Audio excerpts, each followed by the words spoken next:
The wait is over and the Switch 2 is finally here, bringing with it a new Mario Kart, snappable magnetic controllers, and a smoking $450 hole in your bank account. But while the Switch 2 is no doubt an impressive bit of kit, most players are likely to just tear open the packaging, fire up a game and get into it, largely unaware of the many cool, helpful or downright weird features of Nintendo's newest console. That's why we're here, to let you know about the 7 things that the Switch 2 can do that you may not be aware of.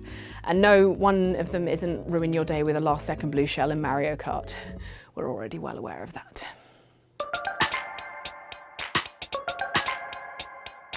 If you're the sociable type, you might have encountered Game Chat, the Switch 2's chat function that lets up to 12 players talk and up to 4 people video chat and share their screens with each other, even if they're playing different games. What you might have missed is that Game Chat has a couple of very welcome accessibility features in the form of text-to-speech, which lets players type messages on a virtual keyboard or USB keyboard, which are then read by the system. Bums. And live captions, meaning the console is able to transcribe speech into a chat box at the side of the screen during game chat. Hi. And what's more, it'll transcribe everything, even rude words. Hey Nintendo, what do you make of the F word? That's right. Both these features can be enabled in system settings or in settings while in a Game Chat session, and while Game Chat will eventually require a Nintendo Switch Online membership to use, right now it's free until the 31st of March 2026. So you've got plenty of time to see Nintendo transcribe the awful things you and your friends say to each other.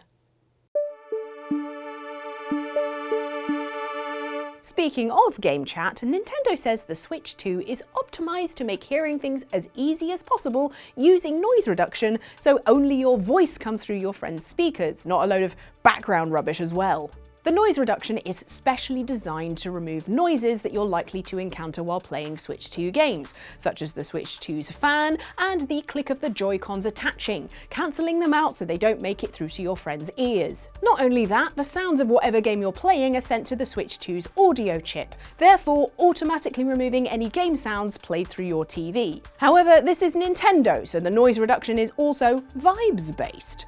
This means that clapping, which is often cut out of other video conference software as extraneous noise, is now left in, quote, letting you immerse in the vibrant, positive atmosphere. Whether that means sarcastic golf claps are cut out remains to be seen. And don't worry if you're a little quieter than the rest of your loud, obnoxious friends. Especially Kevin. The Switch 2's audio systems work to balance voice levels so that everyone is roughly the same volume, even if there is a large group of people in front of a TV on one end of the conversation. Sarcastic golf clap for Kevin, everyone. I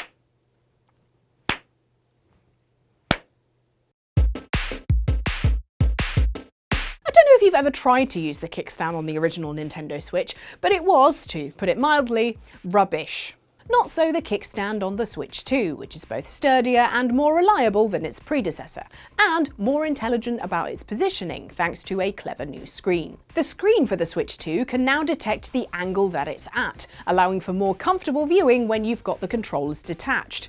You can even use the screen's angle to control input in some games, as we can see from this minigame in the Switch 2's Welcome Tour. And that's not all. In addition to being a touch screen, the Switch 2 screen can detect the position of up to 10 fingers at a time, meaning you can get every digit involved in a game, or several digits from several friends, as seen in this Twister-style minigame in Welcome Tour, where you have to press 10 different places at once.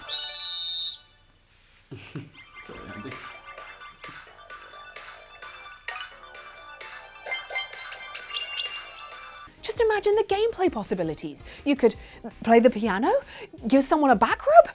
Mario Odyssey 2 is going to be a very different experience, is all I'm saying.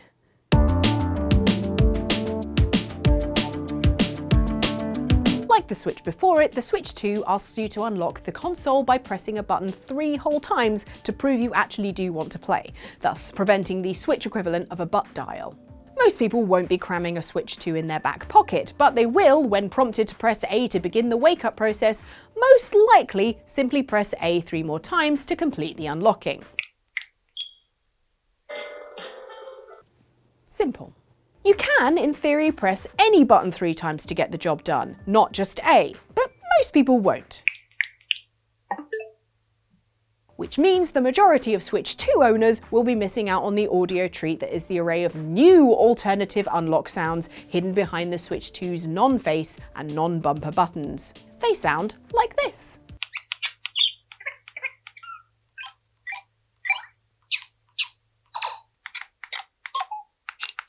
Way! Good stuff.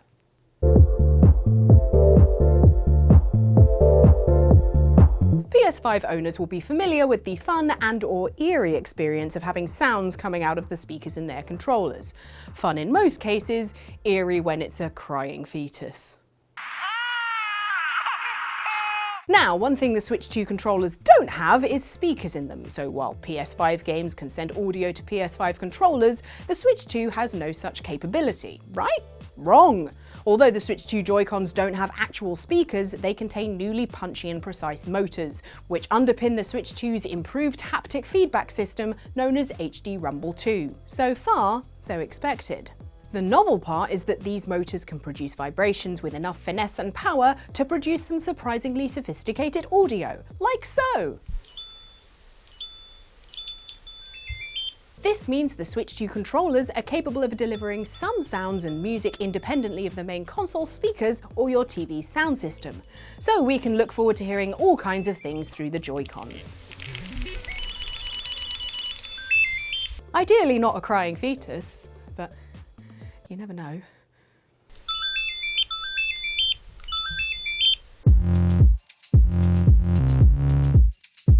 Okay, the official Switch 2 camera costs $50, but given that a copy of Mario Bros on NES recently sold for $2 million, is $50 really so expensive? Yes, it's a f***ing webcam. The good news is Nintendo isn't going to force you to use their specific webcam for the Switch 2's unexpectedly excellent game chat feature. You can plug in just about any webcam into the dock or console, and the console will detect it and utilize it for game chat, complete with all the game chat features, including the one that intelligently cuts out the background. This is not an excuse to not tidy your bedroom.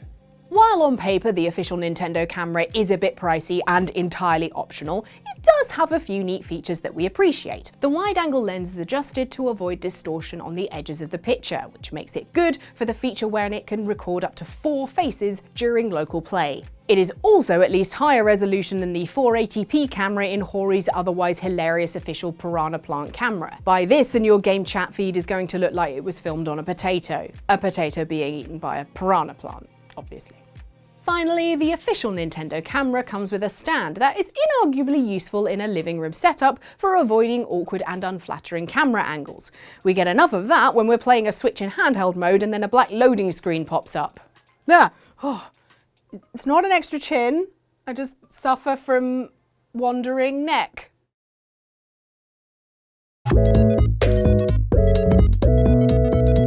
Now, you may already be aware of this last one, but we thought we'd include it anyway because if you aren't aware, it's probably going to save you actual cash money.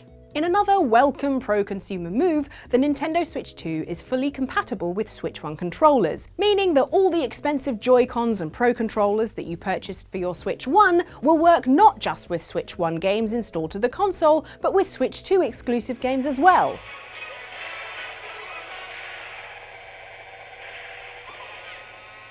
Most importantly, this means I can invite people over to my house to beat them at 4-player Mario Kart straight away, without having to buy any additional controllers.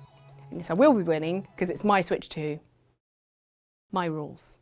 There are even a few Switch 1 games that will only work on Switch 2 with original Joy-Cons rather than Joy-Con 2s. The 1-2 Switch series and WarioWare Move It, for example, take advantage of the infrared motion camera on the right-hand Joy-Con 1, which no longer exists on the equivalent Joy-Con 2. Oh, also Ring Fit Adventure no longer works with Joy-Con 2s. Not because it uses any clever infrared technology, but because the Joy-Con 2 doesn't physically fit in that silly rubber ring thing. The only thing you're missing by using a Switch 1 controller with your Switch 2 is a dedicated C button for game chat, but we've got good news for you on that front. If you head into the Switch 2's accessibility menu, you can remap the screenshot button to act as a much more useful C button. This controller backward compatibility is also extra good for that second set of controllers for multiplayer because you can't even get Switch 2 Joy-Cons in any other colour than black at the moment, and who wants to buy a second pair in identical black? Is Nintendo targeting the goth market or something? Goths don't like Mario. They like Shadow the Hedgehog and literally no one else. So those are some of the funny, useful, or just downright weird features on the Nintendo Switch 2 that we think, might be useful for you to know. And if you have any other top tips, let us know in the comments, share them with your fellow Switch users. And if you want to watch more Switch content from us, we've got loads. We've got some videos here that you can go check out. If you want to support us further, why not subscribe? We've got a Patreon you can join where there's a Discord. But in the meantime, I know you're all just playing Mario Kart World, aren't you? Yeah, I think I'm gonna do that as well. Bye.